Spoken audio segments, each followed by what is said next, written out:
Hello दोस्तों, कैसे हैं आप? मेरा नाम है राम कश्यप और आज हम देखेंगे आज का एडिटोरियल। ठीक है, तो ये आपका 27 तारीख का जो एडिटोरियल है अलग अलग अखबार का, ये हम देखेंगे। एक साइंस एंड हेल्थ से आया है कि मलेरिया एंड कैंसर का जो लिंक है, स्टडी शो करता है कि प्लाज्मोडियम फेल्सीफेरम जो है वो मलेरिया इन्फेक्शन सिग्निफिकेंटली इंक्रीज करता है ये। ठीक है, और expression of AID enzymes contributing लिम्फोबिया इन चिल्ड्रन, तो यहाँ पे है। और bird immunity insights for human evolution of CL10 and CL11 जो है ये बर्ड में प्रोवाइड करता है strategy enhance in human respiratory infection. जो चिड़िया वाला उसके कारण से ह्यूमन रिस्पायरेटरी इन्फेक्शन भी होता है। ठीक है, तो ये चीज़ है। आगे हम देखते हैं discovery of oldest ant. 113 million year old जो है हेल एंट, इसका नाम है। क्या है? हेल एंट। इसका फोजिल्स मिला है, ये Brazil. Highlights early complex and predatory behaviour, इसका मिला है। Climate and urban studies. Urban heat island के बारे में यहाँ पे बात हुआ है कि अर्बन हीट आइलैंड में रिसर्च फाउंड करता है कि urban heat reduces cold related death. ठीक है, more significantly than increase in heat related death. मतलब कोल्ड रिलेटेड डेथ जो है उससे ज्यादा यहाँ पे हीट रिलेटेड डेथ यहाँ पे होता है, सजेस्टिंग सीजन स्ट्रेटजी। अब अर्बन हीट आइलैंड है क्या, इसको जरा हम देखते हैं। तो डिफिनेशन के अनुसार से urban heat island refers to phenomena, ऐसा फेनोमिना जहाँ पे urban area experience significantly high temperature, एकाएक टेम्परेचर जो है बढ़ जाए। ठीक है, उस तरह का। तो उसके कारण से क्या होगा, रूरल सराउंडिंग्स पे भी, जो गांव का जो सराउंडिंग्स है उस पे भी असर पड़ता है अगर शहर का टेम्परेचर AC और अदर चीज के कारण से ये होता है। Causes of urban heat island क्या होगा? तो सबसे पहले सर्फस सरफेस मॉडिफिकेशन। ये क्या होता है, पूरा का पूरा कंक्रीट का आप बना रहे हैं तो सरफेस मॉडिफिकेशन हो गया। रिप्लेसमेंट ऑफ वेजिटेशन विथ क्या, कंक्रीट असफाल्ट बिल्डिंग, ये सब बात अभी बोले हम। तो क्या होगा, इवोपरेशन जो होगा या इवो ट्रांसपैरेशन होगा ये सब कम जाएगा, हीट का एब्जॉर्प्शन भी कम जाएगा। अब धरती जो है वो हीट को एब्जॉर्ब करती है, कंक्रीट रहेगा सीमेंट रहेगा तो एब्जॉर्प्शन होगा क्या, नहीं। रिड्यूस ग्रीन कवर, अगर ग्रीन कवर को आप रिड्यूस कर देंगे, ठीक है, तो क्या हो जाएगा, उससे भी आपका हीट का एब्जॉर्प्शन और टेम्परेचर बढ़ेगा। तो पेड़ पौधा काटेंगे इस कारण से। Waste heat emission, vehicle factory ये सब से जो आपका धुआं निकल रहा है, गर्म धुआं, ये सब के कारण से भी। Building material asphalt dark roof, ऊपर को डार्क रूफ बना देते हैं, hit and more heat compare to natural surface. तो अगर इस तरह का बनाएंगे, क्यों बनाया जाता है, तो ठंडा उंडा से बचने के लिए, डार्क, ताकि हीट एब्जॉर्प्शन हो। इंडिया में जनरली ऐसा नहीं करते हैं, लेकिन अदर जगह पे तो करते हैं। और उसके बाद फिर क्या है, अर्बन जियोमेट्री, नैरो स्ट्रीट, पतली पतली गलियां और टॉल बिल्डिंग, ये सब के कारण से जो है ट्रैप हो जाता है हीट वहां पे। इसको क्या बोलते हैं, केनायन इफेक्ट बोलते हैं। ठीक है, तो ये सब के कारण से टेम्परेचर बढ़ेगा और हीट आइलैंड जो अभी बात कर रहे थे उसका निर्माण होता है। एंथ्रोपोजेनिक फैक्टर, कुछ ह्यूमन द्वारा, आदमी द्वारा किया हुआ जो एक्टिविटी है उसके कारण से भी ये चीज होता है। जैसे कि इंडस्ट्रियल एक्टिविटी, ट्रांसपोर्टेशन के कारण से, हाई एनर्जी कंजम्पशन और इट, तो ये सब के कारण से। Impact of urban heat island का इन्वायरमेंट पे क्या, वातावरण पे क्या इम्पैक्ट पड़ेगा? तो इंक्रीज लोकल एयर टेम्परेचर बढ़ जाएगा। AC चल रहा है बगल में तो हमारा भी टेम्परेचर, हमारा कूलर भी जो है काम नहीं करेगा, वही गर्म हवा देगा ना। Alters local weather pattern, rainfall और अदर जो पैटर्न है वो भी चेंज हो जाता है। Higher ground level ozone, ground level पे क्या होगा, ओजोन का मात्रा बढ़ जाएगा एंड एयर पोल्यूशन लेवल भी बढ़ जाएगा। हेल्थ पे क्या प्रभाव पड़ेगा, इंक्रीज हीट रिलेटेड इलनेस, जैसे हीट स्ट्रोक्स का आना, डिहाइड्रेशन का, ये सब आम लगने लगेगा। फिर क्या है, aggravation of respiratory and cardiovascular disease. Respiratory और कार्डियोवेस्कुलर डिजीज जो है, हृदय संबंधी जो चीजें हैं, बीमारी है, श्वास संबंधी बीमारियां जो है ये सब बढ़ जाएगी। और हायर मोर्टालिटी रेट, इसके कारण से क्या होगा, लोग बीमारी के कारण से, हीट वेव्स के कारण से ज़्यादा डेथ होने लगेगा। इकोनॉमी पे क्या प्रभाव पड़ेगा? तो एनर्जी डिमांड बढ़ जाएगा। गर्मी अगर बढ़ रहा है तो एसी का डिमांड बढ़ जाएगा। ठीक है, तो एयर कंडीशनिंग के लिए ग्रेटर इंफ्रास्ट्रक्चर चाहिए। स्ट्रीट और अर्बन डिस्कम्फोर्ट हो जाने लगेगा इस तरह से। ये द हिंदू का आर्टिकल, तो उसमें क्या है, रिड्यूस कोल्ड रिलेटेड डेथ किस तरह से हो रहा है, डुअल इम्पैक्ट हो रहा है। पॉजिटिव क्या है, fewer death from cold exposure, cold exposure के कारण से ही डेथ हो रहा है। लेकिन ज़्यादा अगर हीट से होने लगे तो कंपैरेटिवली क्या होगा, कम। जहाँ कोल्ड है अगर उस वहाँ पे डेथ हो रहा था, वहाँ अगर टेम्परेचर बढ़ने लगेगा तो क्या हो जाएगा, निगेटिव इम्पैक्ट क्या है, हीट एक्सपोजर से ज़्यादा हो जाएगा डेथ। ठीक है, सीजन स्पेसिफिक स्ट्रेटजी यहाँ लेने का ज़रूरत है। Vegetation in summer but careful planning for winters, ये सब करने का ज़रूरत है। Strategy to mitigate UHI, urban heat island को कम करने के लिए क्या स्ट्रेटजी कर सकते हैं? तो शहर में अर्बन ग्रीनिंग करिए। दिल्ली में जैसे बहुत सारा पार्क है, उतना अदर सिटीज में भी होना चाहिए। ठीक है, तो पार्क, ग्रीन रूफ, रूफ पे आप ग्रीन रूफ ये प्लांट वगैरह लगाइए, ताकि जो है वो मतलब अल्बेडो इफेक्ट को क्या करिए, बढ़ाइए। आगे नीचे देखेंगे इंक्रीजिंग अल्बेडो। अल्बेडो क्या होता है, व्हाइट सरफेस स्नो ये सब से जो ऊपर ये क्या बोलते हैं, रिफ्लेक्ट होकर के चला जाए हीट आपका, तो अल्बेडो इफेक्ट। तो इंक्रीजिंग अल्बेडो कीजिए, उस तरह का डिजाइन बनाइए, हाई रिफ्लेक्शन वाला लगाइए। टंकी, पानी का टंकी जो है उसमें रिफ्लेक्टर लगा दीजिए ताकि हीट रिफ्लेक्ट हो जाए, व्हाइट टंकी लगाना, ये सब चीज़ें। अर्बन प्लानिंग, तो उस तरह का सिटी डिजाइन कीजिए ताकि हीट जो है कम ट्रैप हो। वाटर बॉडी क्लीन करते रहिए, फाउंटेन्स वगैरह इस तरह से।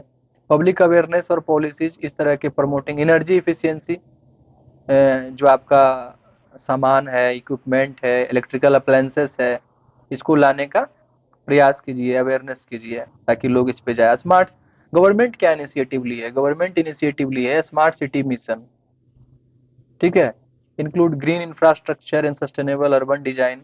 ठीक है, national action plan on climate change mission, like national mission on sustainable habitat, इस तरह का गवर्नमेंट लाई है।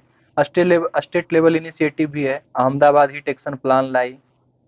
ठीक है, अब कुछ यूपीएससी का की पॉइंट क्या हो सकता है, तो अर्बनाइजेशन डायरेक्टली इंटेंसिफाई यूएचआई, जैसे जैसे शहरीकरण हो रहा है तो अर्बन हीट आइलैंड जो है बढ़ रहा है। हीट वेव्स और अर्बन हीट आइलैंड अगर बढ़ा दें तो बहुत डेडली कॉम्बिनेशन होगा। इसे देख लिए हैं, 2015 में हीट वेव आया था भारत में। क्लाइमेट चेंज पे इसका बहुत बड़ा इम्पैक्ट पड़ेगा। स्मार्ट अर्बन प्लानिंग का ज़रूरत है सही से करने के लिए। दूसरा आर्टिकल जो है वो heat policy and society, health policy and society. ठीक है, तो यहाँ पे कह रहा है कि preventable C section in south India, 3 से 8% सी सेक्शन वेयर के अननेसेसरी, तो with private hospital showing higher rate link to socio economic factor. Women empowerment के लिए प्रोजेक्ट महेसा, Bihar empowered 7 lakh plus women throughout क्या, goat rearing, veterinary trading training, ये सब करके वो बिहार सरकार जो है ये की है। अब देखें अगर हेल्थ पॉलिसी का डिफिनेशन तो क्या हो जाएगा, मतलब मोटा मोटी इसका कोई माने एक डिफिनेशन हो नहीं सकता है। तो हेल्थ पॉलिसी रिफ्लेक्ट करता है plan, decision, action undertaken to achieve specific health care goals within a society. ये डायरेक्टली इम्पेक्ट करता है सोशल इक्विटी पे, इकोनॉमिक ग्रोथ पे और ह्यूमन डेवलपमेंट पे। आगे हम अभी देखेंगे। तो हेल्थ पॉलिसी इन सोसाइटी लाने का क्या फायदा होगा, क्यों महत्वपूर्ण है? तो सबसे पहले कि रिड्यूस करेगा डिजीज बर्डन, जो बीमारी के कारण आपके पॉकेट पे एक्सपेंडिचर बढ़ता है उसको डिक्रीज करेगा। ठीक है, लाइफ एक्सपेक्टेंसी बढ़ाएगा, उम्र की सीमा जो है वो उसको बढ़ाएगा। सोशल इक्विटी कैसे आएगा, ensure marginalize group get access to health service.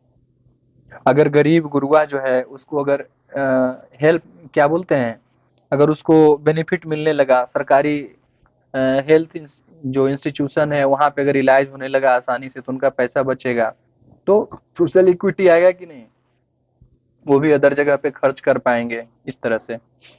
Economic productivity, a healthy population contribute क्या, एक स्वस्थ जो पॉपुलेशन है वो क्या करेगा, इकोनॉमी, इकोनॉमिक एक्टिविटी में अच्छे तरह से कंट्रीब्यूट कर पाएगा। कहता है ना कि हेल्थ इज वेल्थ, अगर हम स्वस्थ हैं तो हम क्या कर सकते हैं, इकोनॉमिक एक्टिविटी में भाग ले सकते हैं, आर्थिक क्रिया में, और देश का जीडीपी बढ़ा सकते हैं। ठीक, घर में ही देख लीजिए, अगर कोई 5 स्वस्थ व्यक्ति है, तो वर्क कर सकता है, ज़्यादा अर्न कर सकता है, ठीक है? फिर सेव होगा, एक्सपेंडिचर होगा, प्रोस्पेरिटी आएगी।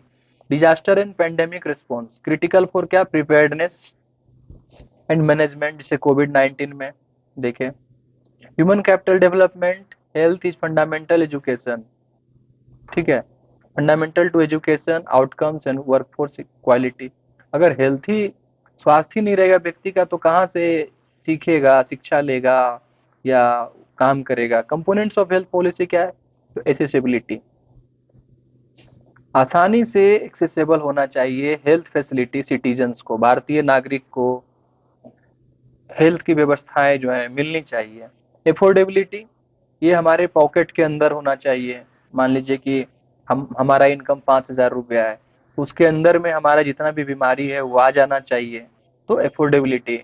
अब हेल्थ इंस्टीट्यूशन है, बीएलएम मैक्स या बड़ा बड़ा हॉस्पिटल है, ठीक है, और हम ये कर ही नहीं पा रहे हैं, उसको एक्सेस ही नहीं कर पा रहे हैं, तो रिसोर्स हमारे लिए थोड़े होगा वो, ठीक।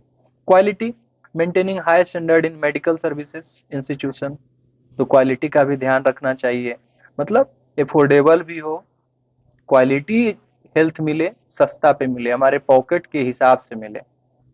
अकाउंटेबिलिटी क्या है? Transparent governance and policy evaluation, governance इस तरह, गवर्नमेंट इस तरह का पॉलिसी लाए जो ट्रांसपेरेंट हो, आसानी से एक्सेसिबल हो, दिखता हो, क्वालिटी वाला हो, अफोर्डेबल हो, तब जा करके। प्रिवेंटिव हेल्थ केयर पे फोकस करना चाहिए, बीमारी हो जाने के बाद बीमारी का क्योर करना, बॉडी भी खराब होता है। अगर मान लीजिए कोई बीमारी हुआ है, तो हम उसको पहले झेले, उसके बाद फिर वो सही होंगे, उससे बढ़िया preventive, prevention is better than cure. बीमारी होने से पहले, जैसे सैनिटेशन, क्या हम करें, हमारा खान पान कैसा होना चाहिए ताकि बीमार हम नहीं पड़े, तो सरकार को और व्यक्ति को भी इस तरह के चीजों पे ध्यान देना चाहिए। रिसेंट हेल्थ पॉलिसी भारत में, तो आयुष्मान भारत, जन औषधि योजना जो है, पीएम, क्या है? World largest government funded health care scheme है। Secondary and tertiary care hospitalization. National health policy 2017 क्या कहता है? इंक्रीज पब्लिक हेल्थ एक्सपेंडिचर, कहता है कि 2.5% ऑफ जीडीपी जो है होना चाहिए, और ये कब तक का बात है? तो ये कह रहा है 2025 तक, ठीक है। Focus on preventive and promotive health care, तो वही है, प्रिवेंटिव पे फोकस कीजिए, बीमारी हो जाने पे क्योर करने वाली बात नहीं, उससे शरीर भी कमजोर और पैसा भी ज्यादा लगता है, इसीलिए उससे पहले ही हम प्रिवेंशन पे ध्यान देंगे। Strategic purchasing of health services, क्या पहले जरूरत है, कितना जरूरत है, ये सबको हेल्थ सर्विसेज, हेल्थ रिलेटेड जो इक्विपमेंट है उसका प्रोक्योरमेंट, उसको खरीदने के लिए एक स्ट्रेटेजिक प्लान होना चाहिए। जैसे कि कोविड-19 में क्या देखे थे कि आपको आईसीयू का जरूरत था, वो ऑक्सीजन बनाने वाला जनरेटर वाला जरूरत था, तो ये सब का हमें स्ट्रेटेजिकली ध्यान देना चाहिए। मिशन इंद्रधनुष, यूनिवर्सल इम्यूनाइजेशन के लिए मिशन इंद्रधनुष गवर्नमेंट चलाई, ठीक है। ड्राइव टू कवर क्या? All vaccinated and partially vaccinated children, इसको करने के लिए, ठीक है। तो यूनिवर्सल इम्यूनाइजेशन ड्राइव, कोविड-19 वैक्सीनेशन ड्राइव कैसे देखे? कोविन के थ्रू जो है, ये पूरा का पूरा भारत, इतना बड़ा इंडिया जो है वो सक्सेस रहा वैक्सीनेशन करने में। Health challenges in Indian society क्या है? सबसे पहले high out of pocket expenditure, लगभग 55% ऑफ हेल्थ एक्सपेंडिचर होता है, समझिए। अगर 100 रुपया हम कमा रहे हैं, तो 55 रुपया जो है हेल्थ पे खर्चा हो रहा है, तो ये चीज दिक्कत वाली बात है। अगर इतना महंगा नहीं होता बीमारी, तो लोग कहीं और खर्च करते, उनके प्रोस्पेरिटी में काम आता, शिक्षा में काम आता, तो लेकिन ये स्थिति है। अगर भेलोर वेलोर जाते हैं हार्ट से रिलेटेड जो ट्रीटमेंट कराने के लिए, तो बहुत महंगा है, आम आदमी तो बेचारा मतलब टिक ही नहीं पाता है। अर्बन रूरल हेल्थ डिवाइड है, शहर में तो ठीक है, व्यवस्था है हेल्थ का, लेकिन गांव में स्थिति डामाडोल है। तो ये सब चीजों से जो है थोड़ा सा जिसे था ना एपीजे अब्दुल कलाम का रर्बन मिशन, रूरल और अर्बन का कॉम्बिनेशन, तो उस तरह का यहाँ पे गैप को कम करना है, अर्बन और रूरल का गैप को। फिर क्या है? Maternal and child health issue, ये भी देखने को मिलता है कि मोस्ट ऑफ द डिलीवरीज जो होता है वो अच्छा हॉस्पिटल में नहीं हो पाता है, तो ये भी है। Despite improvement in India, this is high MMR, maternal mortality rate बहुत ज़्यादा है, और इन्फेंट मोर्टालिटी रेट, जो शिशु मर जाता है जन्म के समय ही, और माँ का डेथ हो जाता है जन्म देने के समय ही, ये उसके बाद भी ज़्यादा है। ठीक है, अगर हम ग्लोबल एवरेज देखें तो life style diseases, rising burden of non communicable diseases like diabetes, hypertension, ये सब तो आम हो गया है, बहुत ज़्यादा बढ़ रहा है, ये सब पे फोकस करने का ज़रूरत है। मल न्यूट्रिशन एंड स्टंटिंग, सही ढंग से न्यूट्रिशन नहीं मिलने के कारण से क्या है, बच्चों में जो है बौनापन, ये सब national family health survey NFHS5 ये भी कहता है कि high child stunting and wasting rate देखने को मिल रहा है। वेस्टिंग रेट से रिलेटेड क्या क्या है, हेल्थ पॉलिसी रिफॉर्म नीडेड, इसीलिए हेल्थ पॉलिसी रिफॉर्म का जरूरत है। प्राइमरी हेल्थ केयर को मजबूत करिए, फोकस कीजिए on health and wellness centre बनाइए। हेल्थ इंश्योरेंस पेंट्रेशन होना चाहिए, ज़्यादा से ज़्यादा हेल्थ इंश्योरेंस सबको मिले, अधिक से अधिक होना चाहिए। ठीक है, पब्लिक प्राइवेट पार्टनरशिप इसमें आने का ज़रूरत है। हर चीज़ अगर पब्लिक करेगी तो वो फंड कहीं और भी खर्च होना चाहिए तो नहीं हो पाएगी, इसीलिए पब्लिक और प्राइवेट दोनों पार्टनरशिप मिल गई। जैसे NHI बनाती है ना, बहुत सारा NHAI, national highway authority of India, PPPP model पे काम करती है, तो हेल्थ में भी इसका ज़रूरत है। ठीक है, डिजिटल हेल्थ मिशन जैसे कोविन, ई संजीवनी, इस तरह का है, इस सब पे ज़्यादा फोकस देने का ज़रूरत है। कल हम बता रहे थे कि अगर टेलीमेडिसिन होता है तो क्या होगा, हॉस्पिटल का भीड़ जो है वो कमेगा, वहाँ पे टाइम बचेगा, बीमार लोग को हॉस्पिटल में लाइन लगवाइएगा तो और दिक्कत है, तो उनका हेल्थ भी थोड़ा सा सही रहेगा, जल्दी क्योर होने का क्योर हो पाएंगे वो लोग। तो वही है, फोकस ऑन मेंटल हेल्थ पे भी फोकस देने का जरूरत है। आजकल लोग मतलब कि डिप्रेस्ड फील करते हैं, लगता है कि नहीं यही जीवन का हिस्सा है, नहीं, उसको ये करने का जरूरत है। मेंटल हेल्थ केयर एक्ट 2017 में उसको सही ढंग से लाने का जरूरत है, उसको एग्जीक्यूट करने का जरूरत है। क्लाइमेट हेल्थ नेक्सस, क्लाइमेट के कारण से भी बहुत सारे बीमारी आता है, तो उसके लिए भी प्रिपेयर्ड रहना चाहिए। उसके लिए भी की पॉइंट्स अगर हम देखें स्टेट PCS या UPSC के लिए, तो health is a state subject. Health क्या है, स्टेट सब्जेक्ट है, but need coordinated central state effort, केंद्र और राज्य दोनों मिल करके एफर्ट लगाए। हालांकि ये सब्जेक्ट मैटर है स्वास्थ्य, फिर भी प्रिवेंटिव हेल्थ केयर पे फोकस कीजिए। बार बार हम अभी बोले कि prevention is better than cure. ठीक है, हेल्थ और अफोर्डेबिलिटी इसेंशियल है रियल यूनिवर्सल हेल्थ कवरेज लाने के लिए। और health policy must integrate to SDG goal, SDG 3 goal, sustainable development goal 3 में आपका क्या है, गुड हेल्थ एंड वेलबींग। देखिए ना, 17 को जो गोल है उसको देखते हैं। पहला क्या है, नो पॉवर्टी। दूसरा क्या है, जीरो हंगर, याद रहना चाहिए ये चीज। तीसरा क्या है, गुड हेल्थ एंड वेलबींग, ये जो तीसरा हेल्थ तीसरा में है। क्वालिटी एजुकेशन चौथा में है। और जेंडर इक्वालिटी क्या है, पांचवा में है। क्लीन वाटर एंड सैनिटेशन किसमें है, छठा में है। अफोर्डेबल एंड क्लीन एनर्जी सातवां में है। Decent work and economic growth आठवां में है। Industry innovation and infrastructure ninth में है, नौमा गोल में। और क्या है, रिड्यूस इनइक्वालिटी 10वां में, इनइक्वालिटी को घटाएंगे। उसके बाद सस्टेनेबल सिटीज एंड कम्युनिटी जो है 11वां में है। 12वें में रिस्पॉन्सिबल कंजम्पशन एंड प्रोडक्शन है। क्लाइमेट के लिए एक्शन लेंगे 13वां में। 14 में लाइफ बिलो वाटर, मतलब समुद्री जीव ये सब के लिए जो है हम काम करेंगे, उनको प्रिजर्व करने के लिए। लाइफ ऑन लैंड 15वां में। 14वां में जल, और 15वां में ये आपका लाइफ ऑन लैंड। 16वां में पीस जस्टिस, ये सब स्ट्रॉन्ग इंस्टीट्यूशन। 16वां और 17वां में क्या है, partnership for the goal, universal goal के लिए पार्टनरशिप करना। हमारा जो नेक्स्ट आर्टिकल है, geopolitics and international relation. WHO एक एकॉर्ड, पेंडेमिक एकॉर्ड मतलब मतलब सहमति बना है। Historic agreement ensure faster pathogen sharing and far fair vaccination access through tech infrastructure remain voluntary. हालांकि ये वॉलेंटरी है, कोई देश ट्रांसफर करना चाहता है ये नहीं करना चाहता है, लेकिन इसके लिए। दूसरा आर्टिकल क्या है, इंडिया पाकिस्तान स्ट्रेन जो भी पाकिस्तान थ्रिटेंड किया है भारत को कि ये शिमला समझौता जो है वो क्या करेगा, सस्पेंड कर देगा पहलगाम अटैक के बाद। Escalation over LOC. Indus water treaty crisis देख ही लिए कि इंडस वाटर ट्रीटी का जो क्राइसिस है, भारत अब बंद कर देगा वो सिंधु नदी का जो पानी। अब ये क्या है, ये समझौता जो है पेंडेमिक अकॉर्ड जो डब्ल्यूएचओ का है, वो विश्व स्वास्थ्य संगठन का, वो क्या है, महामारी समझौता।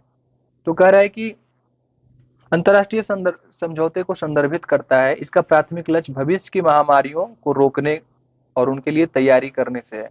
कोविड जब हुआ था तो देखे कि किस तरह से मुश्किलें पैदा हुई, तो वैसे सिचुएशन से लड़ने के लिए ये कह रहा है कि हम प्लान करेंगे, बात करेंगे, कोऑर्डिनेटेड अप्रोच करेंगे, अलग अलग कंट्री मिल करके बात करेंगे।